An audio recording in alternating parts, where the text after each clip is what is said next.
Hey everyone, today I'll be talking about secondary hyperparathyroidism.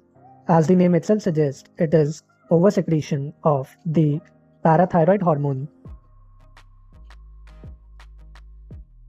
secondary to hypocalcemia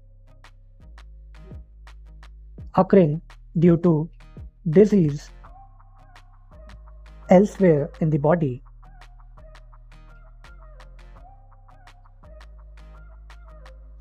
Secondary hyperparathyroidism can occur either due to chronic kidney disease,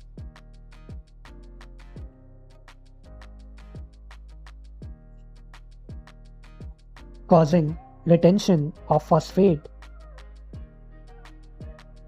and impaired intestinal absorption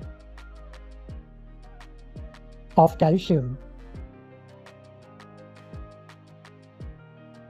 or secondary hyperparathyroidism can occur due to dietary vitamin D deficiency and consequent rickets and osteomalacia.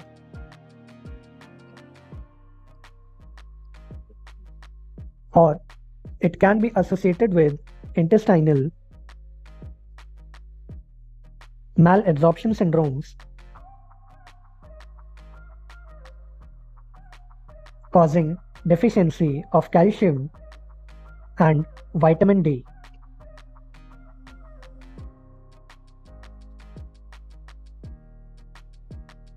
Chronic kidney disease causes hyperphosphatemia and reduced conversion of 25-dihydroxycholecalciferol to 1,25-dihydroxycholecalciferol. This causes a reduced absorption of calcium from the gastrointestinal tract, and this further leads to hypocalcemia.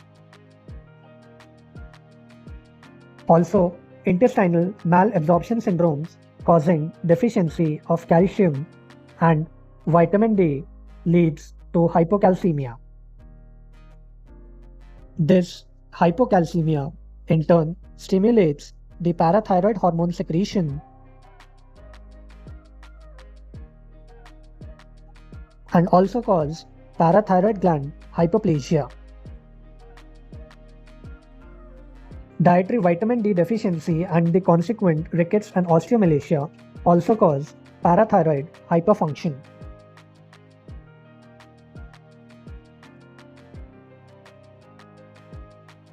Clinical features of secondary hyperparathyroidism can include bone, muscle, and joint pain. Patient can develop gastrointestinal symptoms such as nausea, vomiting, and loss of appetite. Patient can develop features of chronic kidney disease.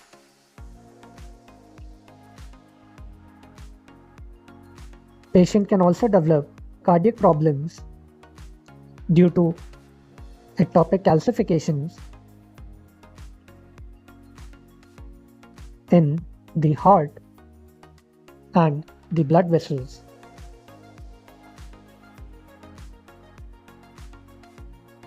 Investigations can include a renal function test, estimation of levels of the parathyroid hormone, estimation of serum electrolytes, estimation of serum phosphate levels, and estimation of levels of alkaline phosphatase, estimation of serum 25-hydroxyvitamin D,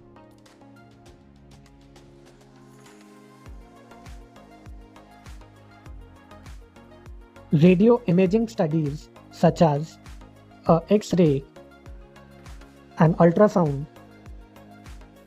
a CT scan. Also, it can include other investigations such as a selective venous sampling for parathyroid hormone, scintigraphy with technetium-99m System B.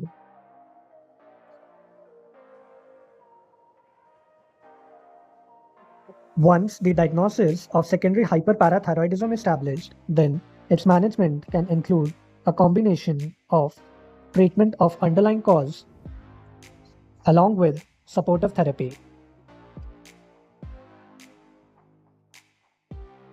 Just a few points of differences between primary and secondary hyperparathyroidism. Primary hyperparathyroidism, as the name itself suggests, is hypersecretion of parathyroid hormone due to disorder of the parathyroid gland itself. Secondary hyperparathyroidism, on the other hand, is hypersecretion of parathyroid hormone secondary to hypocalcemia occurring due to disease elsewhere in the body.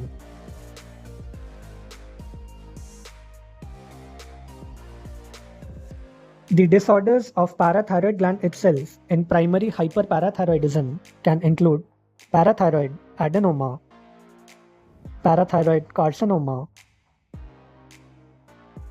or primary hyperplasia.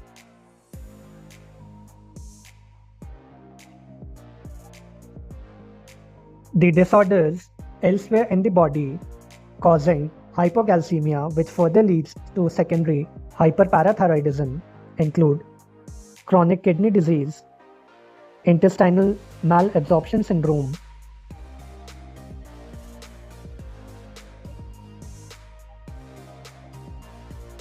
vitamin D deficiency, rickets, and osteomalacia.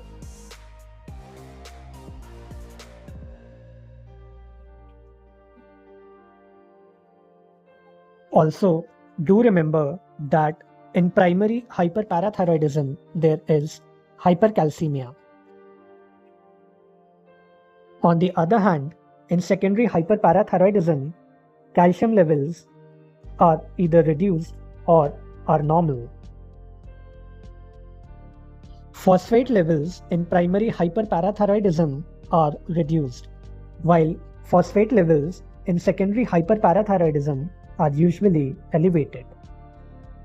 So this was all about differences between primary and secondary hyperparathyroidism.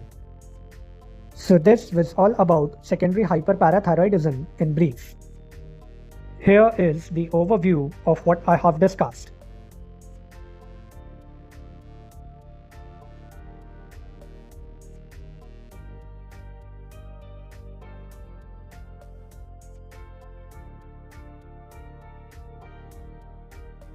If you think this video was helpful, do like this video, share this video, and subscribe to my channel.